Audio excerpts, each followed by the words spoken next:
जुबीन गर्ग उन्हीं कुछ बागियों में से एक थे।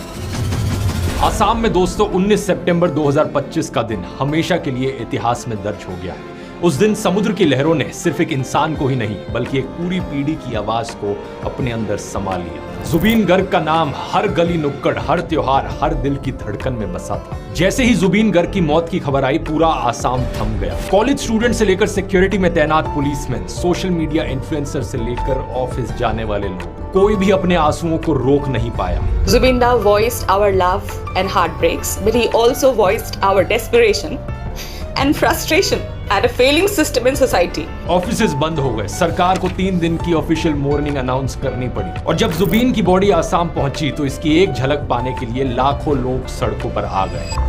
और फिर 23 सितंबर को इनके अंतिम संस्कार में भारत के इतिहास में रिकॉर्ड ब्रेकिंग भीड़ देखने को मिली। इतनी संख्या में लोग आए थे, किसी ने ये एक्सपेक्ट नहीं किया था। अगर आप आसाम से नहीं हैं तो आपके मन में सवाल उठेगा, क्यों आखिर एक सिंगर की मौत पर पूरा राज्य क्यों ठहर गया? इसका जवाब है दोस्तों, क्योंकि जुबीन सिर्फ एक सिंगर नहीं थे। ये बात है अर्ली 1990s की। जुबीन गर्ग ने एक ऐसे समय पर म्यूजिक की दुनिया में कदम रखा जब आसाम में एक अलग देश की मांग करने वाला संगठन अपनी पीक पर था।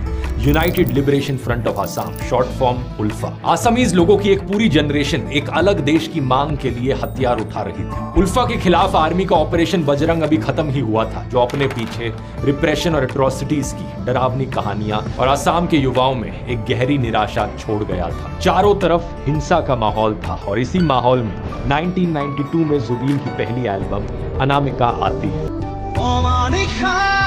इन लोगों में एक नई उम्मीद जगाती है। प्यार, निराशा और होप को लेकर उनकी मेलोडीज आसाम में चल रहे वायलेंस के बीच एक ताजी हवा की तरह थी। इनके गानों ने एक पूरी जनरेशन को प्यार के बारे में सिखाया।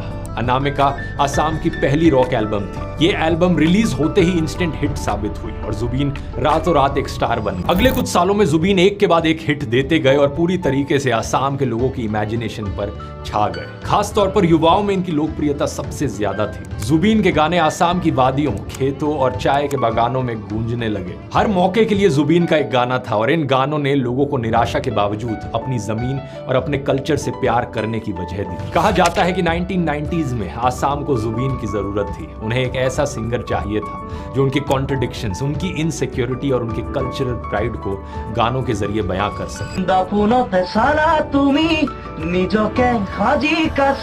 जुबीन ने एग्जैक्टली यही किया। कभी उनके गानों में पॉलिटिकल डिफाइंस होती तो कभी कल्चरल प्राइड। उनके म्यूजिक की रूट आसाम की जमीन, इसकी नदियां, इसकी फसलें और इसके कल्चर में थी। अपनी इमोशनल वोकैबुलरी से जुबीन ने ऐसे वक्त पर गर्व के साथ आसामीज में गाना और बोलना आसान बनाया जब एस्पिरेशनल लोगों में इंग्लिश लैंग्वेज डोमिनेट कर रही थी। उनके गानों ने एक ऐसी जनरेशन को कल्चरल और पॉलिटिकल कॉन्फिडेंस दिया जो ग्लोबलाइजेशन और माइग्रेशन के प्रेशर्स का सामना कर रही थी। साल 2000 तक आते आते जुबीन ज्यादातर आसाम के लिए एक आइकन बन चुके थे। पूरे आसाम में बिलबोर्ड्स पर उनका चेहरा रहता था और उनके गाने हर जगह सुने जाते थे। हर साल अप्रैल में होने वाले बिहू फेस्टिवल में जुबीन की सबसे ज्यादा डिमांड रहती।